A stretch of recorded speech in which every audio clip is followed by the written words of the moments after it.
So recruiting is a big part of it. And, this past spring, I've been able to go to Texas twice and Maryland once to recruit. And when I do recruit, and now that I'm really got my hands in the recruiting world, you see that it's so much more than, okay, this player's good, we'll take him.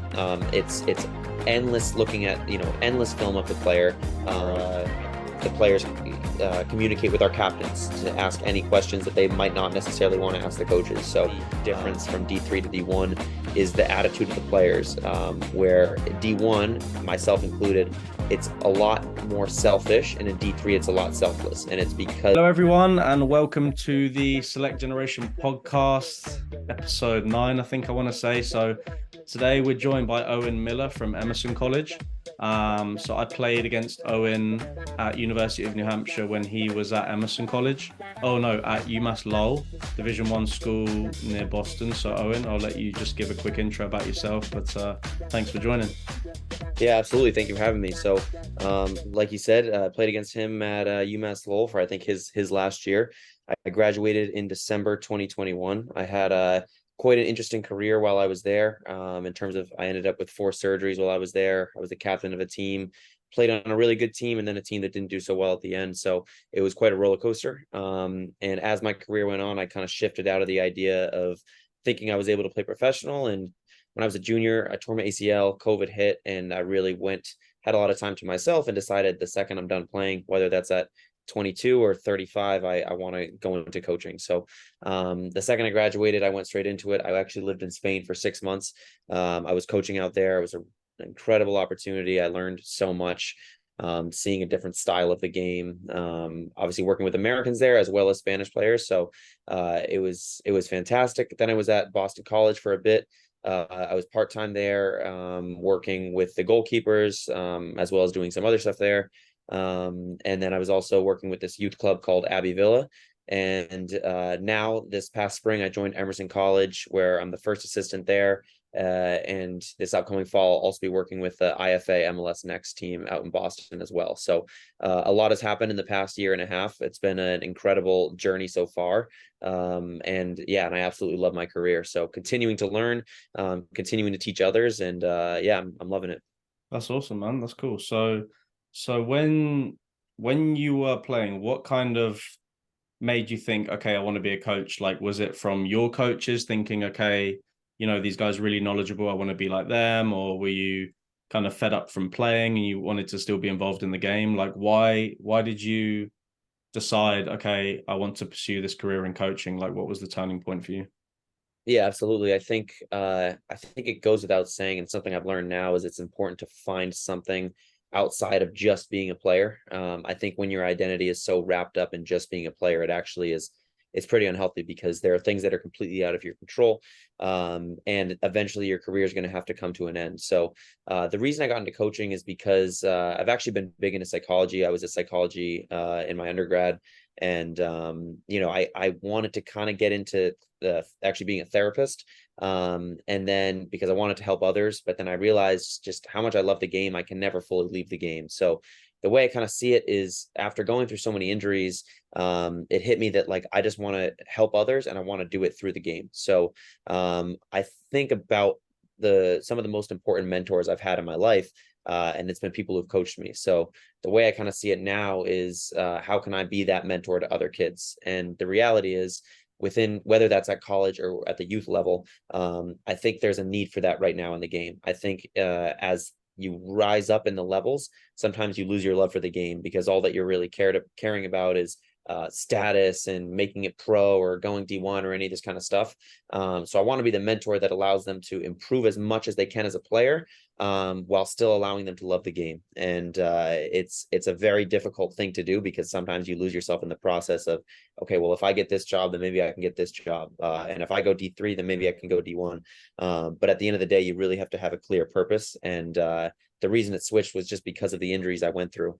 I realized that, there's so much more to life than soccer, and there's going to be a lot of kids that go through what I'm going through, and can I be that person that's able to kind of guide them in the right direction? So yeah, I long answer there, but I haven't looked back since. That's awesome. And then, so you mentioned you'd been at BC and then you're now at Emerson. Like, do you think the differences are between Division One and Division Three? Like I tell it, like I went to a Division Two school where we won like 3 games in the conference in 3 years. And then I transferred to one of the best schools in the country, Division One. And there's obviously this big stigma. We've talked about it on our podcast before about Division One versus Division Two, Division Three. People don't even know about NAIA or junior college. Like from your experience, playing Division One, coaching Division Three, what do you think it takes to go to Division One in terms of a player? Mhm. And then what are the biggest differences between Division One and Division Three? Absolutely. And it was definitely something when I got offered the job, I was a little bit confused. And, we spoke about this off camera before. I didn't know what to expect when it came to Division 3. And the reality is after being in it, the level is a lot higher than I thought. So in terms of the difference, there's a lot of big differences. And I guess to answer your first question of like, what does it take to be a Division 1 player?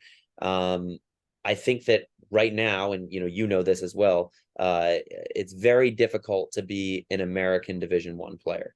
A lot of teams have a lot of internationals. I think at Lowell, my senior year, we had 15 or so almost half the team. At UNH, it's very similar. So it is very difficult, and that's the reality. I think as a Division 1 player, you have to accept that there's going to be a lot of sacrifices. It's difficult, especially in season, with both academics and traveling and soccer and being able to stay focused on all those kind of things. Then obviously your social life as well. I think in terms of being a Division 1 player, I think being athletic is one of the biggest differences between Division 1 and Division 3, or just the level of the athleticism. And I think that's also the biggest difference between the MLS and Division 1, just the levels as it goes on. And that doesn't necessarily mean just, how strong you are, but, how many games can you last without getting injured? Coming from me, but how many games can you last without being injured? Can you play a full 90 minutes, not just one game, but 3 games in 1 week? How strong are you? How fast are you? How quick is your decision making? So the reality is the way that club soccer is in America, the jump from club soccer to college it's a very hard step in terms of Division 1. And I think that's why you see a lot of Americans redshirt their freshman year, because they need to grow athletically, and then they need to get used to the speed of play. So I would say that that's the biggest difference. And then there's obviously the other things like, despite the fact that there are a lot of Division 3 teams out there that could probably beat some Division 1 teams out there. So the level is definitely higher in Division 1, but it doesn't necessarily mean Division 3 is a low level. I would say that the volume of what you do in Division 1 is a lot higher. So in season, it's probably pretty similar, but in the winter and in the spring, it's a lot higher with Division 1. You saw it at UNH, but in the spring, aside from the amount of games you have, the amount of trainings is very similar. It's almost every day.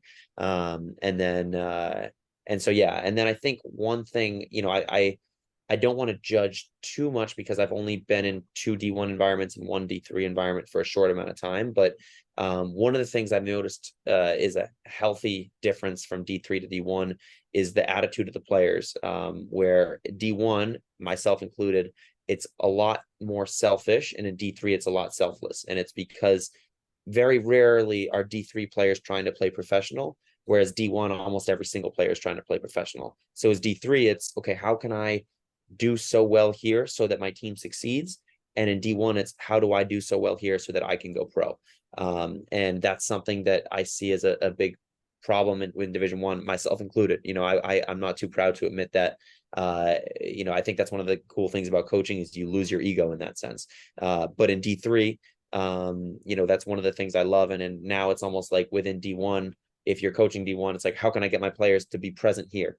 And the irony is, I think if you are present within your team, then you have a higher chance of going pro. So a long answer there, touched on a lot of things, but yeah, hopefully that helps. No, that's awesome. And then, so you talk a lot about sort of players being selfless, right? So being a college soccer coach, regardless of the level, being a soccer coach, regardless of the level, when you're going to showcases or tournaments or you're going to games to watch players or you're receiving film to sort of evaluate them, what are you looking for when you're recruiting a player to offer them a spot? What are you looking at their video, sort of have they got good goals, or if they're defender, have they got good saving tackles or a good passing range? Like, are you just looking at the game, Are you going to tournaments and saying, okay, he's a leader on the pitch, he's, you know, motivating his teammates, he's encouraging his teammates?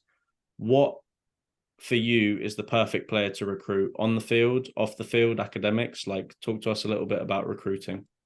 Yeah, absolutely. And I need to start by giving a special shout out to the head coach that left Emerson about a month and a half ago, Dan Tolson. He now is at a prep school. And he did a fantastic job. Him and the current head coach, the new head coach, Liam McCursey, did a fantastic job in terms of recruiting. So Emerson recruiting is huge because we're a D3 school. It's a very niche school in terms of the majors that we have. So we have to kind of go all around the country to recruit, and recruiting is a big part of who we are, because it's not easy, especially in the New England where there's a lot of good D3 schools. You know, you got all the NESCACs, you got Brandeis, you got all those schools. So you really need to expand in order to really compete with those schools. So recruiting is a big part of it. And you know, this past spring, I've been able to go to Texas twice and Maryland once to recruit. And when I do recruit, and now that I'm really got my hands in the recruiting world, you see that it's so much more than, okay, this player is good, we'll take him. It's endless looking at, you know, endless film of the player. Ideally, we like to watch him play at least once live, ideally more than once live. And then we have a, you know, a player model, and then as they are as a player and how they are as a character. We need to recruit good characters. One of the biggest things we pride ourselves on at Emerson is the culture that we've built, and we put a lot into how we recruit the person. So in terms of that, you know, if they're a defender, you know, we'll look at how they are at 1v1 defending. We'll look at how athletic they are, how comfortable they are on the ball, but more importantly, we'll look at their attitude. You know, how are they reacting when their other center back keeps misplacing his passes, when he makes a mistake? How are they reacting when other players are yelling at them? How are they reacting when their team goes down, when their coach yells at him? So you look at a striker too, right? The guy can be amazing, you know, on the ball. How is he when he's pressing? How is he when he loses the ball? How is his reaction? And then over the phone, you know, we have multiple conversations with them over the phone, over a Zoom call. How do they seem? Are they in it for the right reasons? Are they really interested in our school, or have they reached out to 50 schools using the same email? You know, so we really try to look into their character. And then the last thing we'll do is we'll ask about them. So let's say they're at I'm not going to name a club, but some random club, right? You know, we'll speak to them, and then we'll speak to their coach, and then we'll speak to their high school coach as well. We'll speak to a couple of their teammates that have maybe played with them in the past. So we really try to do an in-depth, you know, trying to find out their character. And that was one of the things I was most impressed with when coming here in the spring. It's like, wow, you look at just how many kids are so bought in, and you know, Coach Tolson and now Coach Liam McCursey really worked hard in finding those kind of players, those kind of people as well, because you know, you've seen this in the pros. You can have the most talented team in the world, but if you don't have the right character, you're not going to be successful. You can use PSG as an example there. So yeah. Yeah, and then yeah, that's awesome. And then in terms of sort of players and keeping, you know, a good sort of cohort, how how do you as a coach maintain that, right? So if they come in as a freshman, are you, when you're recruiting, are you saying, okay, perfect, you really fit the style of play? Are you guaranteeing minutes? Are you saying, okay, you're going to come in and be a starter for us? Or are you saying, okay, like we've got two guys ahead of you, I'm going to be honest, we really like you. Maybe you're going to play your junior year, your senior year. Like, how do you keep players happy? How do you sort of keep them on board, keep them together? You know, players that are 28th, 29th man on the roster, how are you dealing with those players? Absolutely. And I think that that's one of the most important things. And within a team, the coach to the coaches, or the coach to the players, and the players to the players, it's all actually relationships that build one family. And I think in any relationship in your life, whether that's with a family member, a friend, a romantic partner, communication and honesty is everything. And so, you know, one of the coaches I look up to the most in the world is Jurgen Klopp. I'm not a Liverpool fan, but he is. I'm a Chelsea fan, but he is one that I completely look up to. And the reason I say that is, you look at them win the Champions League in 2019, and you see Alberto Moreno and I think it was someone else bawling their eyes out, hugging Klopp at the final whistle. Didn't play a minute the whole time, right? And that comes from Klopp being honest with them, and having clear character, clear values of how he is when recruiting or bringing players in. And you look at Samikas, their left back as well, doesn't really play, but he's so bought in. And so I'm getting my UEFA C through the Scottish FA, and we had this sports psychologist Steve Ellis come on and do a presentation, and he said true culture is tested. I'm going to try and summarize it, but his true culture is shown on how happy the last player is off the bench. And so that comes from honesty. And it's tricky because when recruiting, it's easy to tell everyone, yeah, you're going to start for me.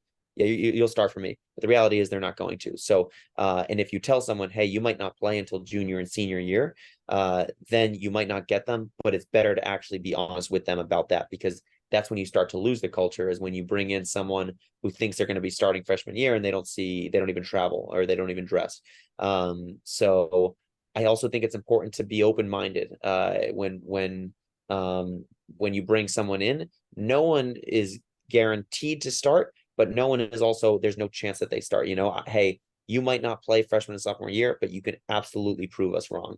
My, not to make this about myself, but as a player, Lowell was ranked top 25 in the country when I went there as a freshman, and I was just a local kid from Massachusetts, no scholarship, and I was able to actually get in some games my freshman year. I was able to play. I was the only freshman that really got some minutes. So it's, as a coach, you really need to be open with that, where when you recruit them, it's okay, you may not play, but everyone can prove themselves. So yeah.